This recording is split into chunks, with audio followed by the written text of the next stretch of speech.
सोचने से कहाँ मिलते हैं तमन्नाओं के शहर, चलना भी ज़रूरी है मंजिल पाने के लिए। नमस्कार दोस्तों, कहानी के वृतांत में मैं अन्नू आप सभी का स्वागत करती हूँ। आज की कहानी बारिश हुई मोर बना। गेंड्रू असम की गारो जनजाति का मुखिया था। वह सबसे धनी था। जनजाति के लोग उसे बहुत मानते थे, उसकी सलाह से ही काम करते थे। गेंड्रू की एक ही लड़की थी, जयमाला, जितनी सुंदर उतनी ही गुणी। नृत्य में तो उससे कोई मुकाबला ही नहीं कर सकता था। कई युवक उससे विवाह करना चाहते थे, पर जयमाला ने अपने प्रेमी से ही विवाह किया। दोनों नृत्य के मुकाबले में मिले थे और तभी विवाह करने का निश्चय किया। गारो जनजाति के रीति अनुसार लड़की ही माता पिता के परिवार की वारिस होती है और विवाह के बाद लड़की के पति लड़की के घर आकर उसके परिवार के साथ रहता है। जयमाला का भी पति जयमाला के घर में आकर रहने लगा। माता पिता बूढ़े होने लगे थे। एक दिन गेंड्रू ने जयमाला को बुलाकर अपनी सारी संपत्ति, घर, खेती, धन सब कुछ उसे सौंप दिया। जयमाला की माँ ने बक्से में से एक सुंदर वस्त्र निकालकर जयमाला को दिए। अंत में कुछ मंत्र सा बोलकर एक रेशम और जड़ी के तारों से बुनी तथा नीले और हरे जवड़ाहट से जड़ी उत्तरीय या ओढ़नी निकाली। ओ माँ, कितनी सुंदर यह ओढ़नी! जयमाला उसे ओढ़ने के लिए आगे बढ़ी। रुको, हाथ मत लगाना, यह जादू की ओढ़नी है जो देवी ने मेरी नानी की नानी को दी थी। तब से यह हमारे परिवार में है, इसे संभाल कर रखना और कभी भी मंत्र का उच्चारण किए बिना इसे हाथ मत लगाना, नहीं तो अनर्थ हो जाएगा। और माँ ने जयमाला को मंत्र सिखाया। मंत्र सीख कर जयमाला ने ओढ़नी ओढ़ी। जयमाला पहले से ही सुंदर लगने लगी। कुछ दिन बाद जयमाला के माता पिता निधन हो गया। जयमाला उदास हो गई। उसका पति उसे खुश रखने के लिए करने का प्रयत्न करता, हर समय उसके साथ रहता। दोनों मिलकर हर कार्य करते। वह गांव के मेलों उत्सवों में जयमाला को लेकर जाता और उसका मन बहलाता। जयमाला और उसके पति ने खेती बाड़ी अच्छी तरह संभाल ली। जयमाला माँ की दी हुई जादू की ओढ़नी बहुत संभाल कर रखती। मंत्र पढ़कर उसे केवल खास मौक़ों पर पहनती और धूप दिखाकर भी बक्से में रखती। उस वर्ष सावन और भादों का मूसलाधार वर्षा हुई।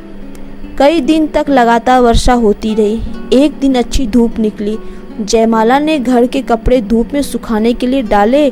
उसमें उसने अपनी बहुमूल्य जादू की ओढ़नी भी धूप में डाली।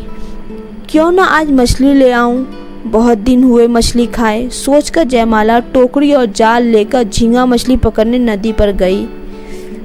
जाने से पहले उसने पति को बताया, चाहे कितनी भी गीली हो जाए ओढ़नी को हाथ मत लगाना। पर यह बताना भूल गई कि वह ओढ़नी जादू की है। ना ही उसने पति को आवश्यक मंत्र सिखाया। उसने सोचा कड़ी धूप है, वह जल्दी ही थोड़े सी मछलियां लेकर लौट आएगी, ओढ़नी तथा अन्य कपड़े उठा लेगी। अभी जयमाला ने कुछ ही मछलियां पकड़ी थी कि देखते देखते आकाश काले बादलों से ढक गया। बादल की गड़गड़ाहट और बिजली कड़कड़ाहट में पानी बरसने लगा।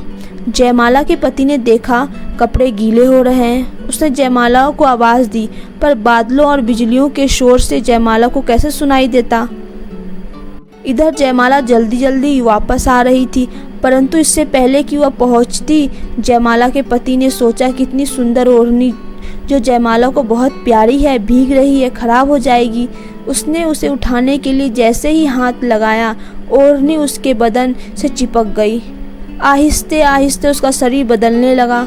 अब उसका शरीर पक्षी के शरीर में बदलने लगा। उसके रंग बिरंगे पंख निकलने लगे थे।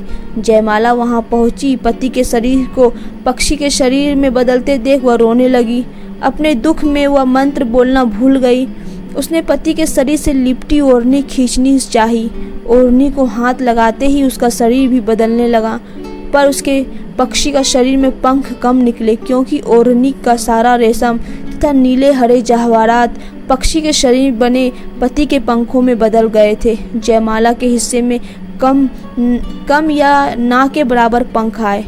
जो आए वह पति के पंखों जैसे सुंदर चमकीले नहीं थे। हरे नीले चमकीले पंखों वाला उसका पति बना मोर और जयमाला बनी कम पंखों वाली मोरनी। आज भी जब कभी आकाश में काले बादल छा जाते हैं और बारिश की रिमझिम होने लगती है, तो मोर नाचते हुए अपनी मोरनी को आने के लिए आवाज़ देता है।